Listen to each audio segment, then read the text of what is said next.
భోగాపురం ఎయిర్పోర్ట్‌లో ట్రయల్ రన్‌లో భాగంగా మొదటి విమానం ల్యాండ్ అవ్వగానే బై డిఫాల్ట్‌గా అధికార పార్టీ మీడియా ఇది మొత్తం చంద్రబాబు నాయుడు గారి ఘనత, తన విజన్, తన ముందు చూపు, ఈరోజు అక్కడ విమానాశ్రయం తయారైంది, విమానం ల్యాండ్ అయింది అని పెద్ద ఎత్తున ప్రచారం చేశారు.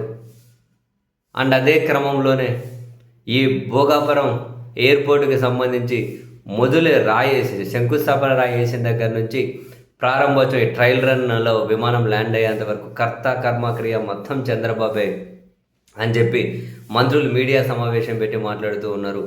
కేంద్ర విమానయాన శాఖ మంత్రి రామ్మోహన్ నాయుడు గారు కూడా చంద్రబాబు నాయుడు గారి విజన్లో నుంచే శంషాబాద్ ఎయిర్పోర్ట్ వచ్చింది. శంషాబాద్ ఎయిర్పోర్ట్ చంద్రబాబు నాయుడు గారి విజనా ఏమో మనకు తెలియదు. అది రాజశేఖర్ గారు స్టార్ట్ చేశారు, రాజశేఖర్ గారు పూర్తి చేశారు కదా. సరేలేండి, హైదరాబాద్నే కట్టిన వాళ్ళకు శంషాబాద్ ఎయిర్పోర్ట్ కట్టడం పెద్ద సమస్య ఏం కాదు. కానీ అలాగే ఇప్పుడు భోగాపురం ఎయిర్పోర్ట్ కూడా మొత్తం కర్త కర్మ క్రియ మా చంద్రబాబు నాయుడు గారే అని చెప్పి ఆయన కూడా చెప్పారు. అయితే ఇక్కడ మంత్రి గారైనా, అంటే కేంద్ర మంత్రి గారైనా, రాష్ట్ర మంత్రులైనా, పాలకపక్ష మీడియా అయినా వీళ్ళందరూ సమాధానం చెప్పాల్సిన సింగిల్ ప్రశ్న ఒకటే. వీళ్ళు అక్కడ ఎయిర్పోర్ట్ చేపట్టాలి అని చెప్పి ఒక నోటిఫికేషన్ ఇచ్చి, జస్ట్ నోటిఫికేషన్, ఏం అనుమతులు లేవు, ఏమీ లేవు, జస్ట్ నోటిఫికేషన్ ఇచ్చి 1000 ఎకరాల భూములు సేకరించాలని చెప్పి ఒక ప్రకటన ఇవ్వగానే ఎన్నికలకు 2-3 నెలల ముందు నేరుగా ఆ నోటిఫికేషన్ పట్టుకొని హైకోర్టులో కేసులు పడ్డాయి, ఎన్జిటీలో కేసులు పడ్డాయి. ఇన్ని 1000 ఎకరాల భూమి ఎందుకని ఆ చర్చ స్టార్ట్ అయింది. ఎన్నికలు వచ్చేసి జగన్ గారు అధికారంలోకి వచ్చారు. ఇంతే కదా. అసలు అక్కడ భూమి సేకరించడం కోసం 960 కోట్ల రూపాయలు ఖర్చు పెట్టిన ప్రభుత్వం ఎవరు? చంద్రబాబు నాయుడు గారి ప్రభుత్వమా, జగన్మోహన్ రెడ్డి గారి ప్రభుత్వమా? ఆన్సర్ జగన్ ప్రభుత్వం. అక్కడ ఇల్లు కోల్పోయిన వాళ్లకు పునరావాసం కల్పించింది ఎవరు? జగన్ ప్రభుత్వమా, చంద్రబాబు ప్రభుత్వమా? జగన్ ప్రభుత్వం. అంతకుముందు హైకోర్టులోను, ఎన్జిటీల్లోనూ కేసులు వేస్తే ఆ కేసులు క్లియర్ ఎప్పుడయ్యాయి? జగన్ ప్రభుత్వంలోనా, చంద్రబాబు ప్రభుత్వంలోనా? జగన్ ప్రభుత్వంలోనే. ఎయిర్పోర్టుకి సంబంధించిన ప్రధానమైన పనులన్నీ ఎప్పుడు స్టార్ట్ అయ్యాయి, ఎప్పుడు పూర్తి అయ్యాయి? జగన్ ప్రభుత్వ హయాంలోనా, చంద్రబాబు ప్రభుత్వ హయాంలోనా? జగన్ ప్రభుత్వ హయాంలోనే.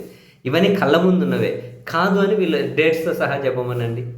ఒకవేళ వీళ్ళు డబ్బులు ఖర్చు పెట్టింటే ఏ డేటుకు ఎప్పుడు ఎంత ఎక్కడ ఖర్చు పెట్టారు? కేసులు క్లియర్ చేసింటే ఏ డేటుకు ఎప్పుడు ఎక్కడ క్లియర్ అయ్యాయి? పునరావాసం కల్పించి ఉంటే ఏ డేటుకి ఎప్పుడు ఎక్కడ ఎట్లా పునరావాసం కల్పించారు? బేసిక్గా చాలా సింపుల్ ప్రశ్నలే కదా. కేంద్ర మంత్రి గారు బ్రహ్మాండంగా మాట్లాడతారు అండ్ ఇండిగో ఇష్యూతో మొత్తం నేషనల్ ఫిగర్ అయ్యారు. సో మరి ఇప్పుడు ఈ సింపుల్ ప్రశ్నలకు కూడా సమాధానాలు చెప్పేసి అయిపోతుంది కదా. కర్త కర్మ క్రియ ఎవరన్నా జనాలు నిర్ణయించుకుంటారు కదా.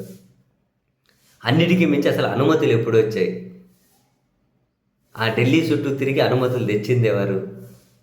ఇవి కదా కీలకం. ఇవి చెప్పకుండా అంతా మనం కర్త కర్మక్రియ మేమే ఇప్పుడు పూర్తి అయింది కాబట్టి చిన్న చిన్న పనులుండే ఎప్పుడైనా కనుక ఆ చిన్న చిన్న పనులు పూర్తి చేసేసి ఇప్పుడు కంప్లీట్ అయిపోయింది కాబట్టి ఆ విమానం దిగేది మన ప్రభుత్వం హయాంలోనే కాబట్టి అంతా మనమే అని చెప్పి క్రెడిట్ చేసుకుని సరే రాజకీయ పార్టీలు ఆ పని చేస్తాయేమో, కానీ జనానికి నిజాలు తెలియాలి అంటే ఇట్లా కొన్ని ప్రశ్నలకు సమాధానాలు చెబితే వాళ్ళే నిర్ణయం తీసుకుంటారు కదా, వాళ్ళు ఒక అభిప్రాయానికి వస్తారు కదా, ఎవరు కర్త కర్మక్రియ, ఎవరికి ఇది మెయిన్ క్రెడిట్ దక్కుతుంది అని. ఈ ప్రశ్నలకు సమాధానాలు చెప్పకుండా ఎన్ని మాట్లాడితే ప్రయోజనం ఏముంది మాస్టర్?